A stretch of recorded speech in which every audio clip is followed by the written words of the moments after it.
Top 5 Wednesday. The series was created by Ginger Reads Laney, and it's a group that anyone can join, so I'll leave her link and the Goodreads link down in the description below. So this week's topic is going to be top 5 worst series endings. Was that correct grammar? I'm not sure. And honestly, these are not very good judgings of the series endings. It's just me and my little emotional brain why do you do this? I mean, sure, it made sense, but I don't like the way it ended. Back in 4th grade when I was watching High School Musical 3 and then Gabriella went off to Stanford without Troy, and I was like, Gabriella, why? but then now I'm like, Gabriella, yes!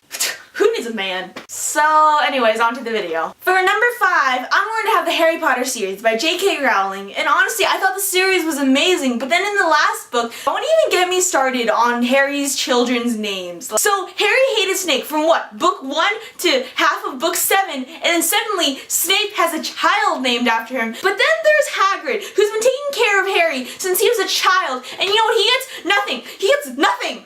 Why? And if there was something that J.K. Rowling did not handle well, I thought it was going to be the relationships in this series. Because, sure, Ron and Hermione got together and Harry and Ginny, but I just didn't see a lot of foreshadowing or a lot of relationship building throughout the series, but I was totally okay with that. But then, boom, they're together, married, popping out babies. For number 4, I'm going to have Heroes of Olympus series by Rick Riordan. I really like the ending to Percy Jackson and the Olympians, but then this ending to Heroes of Olympus, I felt like it was really rushed. And don't even get me started. There was no Percy Jackson point of view and no Percabeth moments except for that one thing And the rivalry ends here. I love you, wise girl.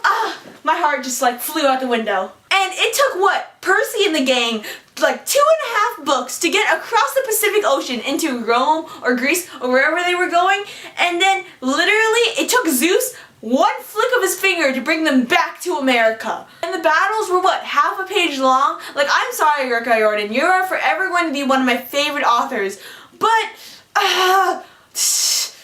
what happened? For numero tres, I'm going to have The Inheritance Cycle by Christopher Paolini. And I read the series a while ago, and it's kind of like the High School Musical ending. When I think about it, it was a logical ending, but I still don't like the ending because Aragon freaking left.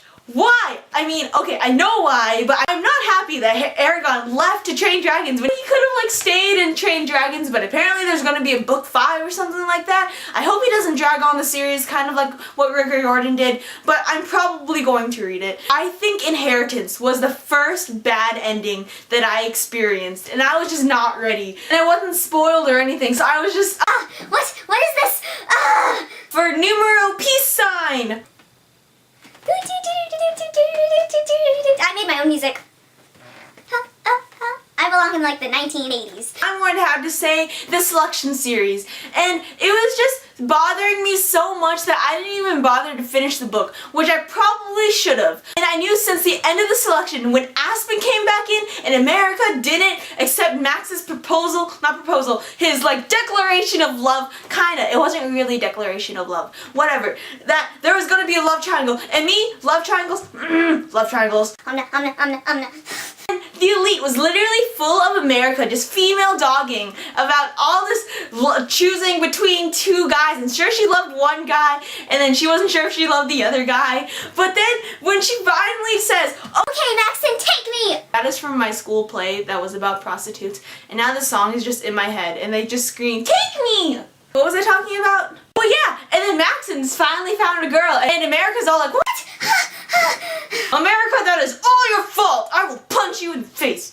And for number 1, I think we all know what it is. It's going to have to be the Divergent series by Veronica Roth. I'm not even going to apologize for this because it wasn't only the fact that a certain main character, kicked the bucket. Okay, it has been a 1.5 years since that book released. I am allowed to say that Tris dies! But it wasn't only that. I think all the main characters all together got really annoying, especially Tobias, and it was just pretty slow. And for Veronica Roth, this was her first series. I don't think she was used to the fame, so she was trying to get the books out faster, so it was more quantity or speedity over quality, and I really think that the whole entire book's quality really did decrease. So I think that's everything I had to say about this week's Top 5 Wednesday. Thanks for watching! Bye! I should be doing homework now. I knew since the end of the Selection. So someday I need to edit this video before Wednesday.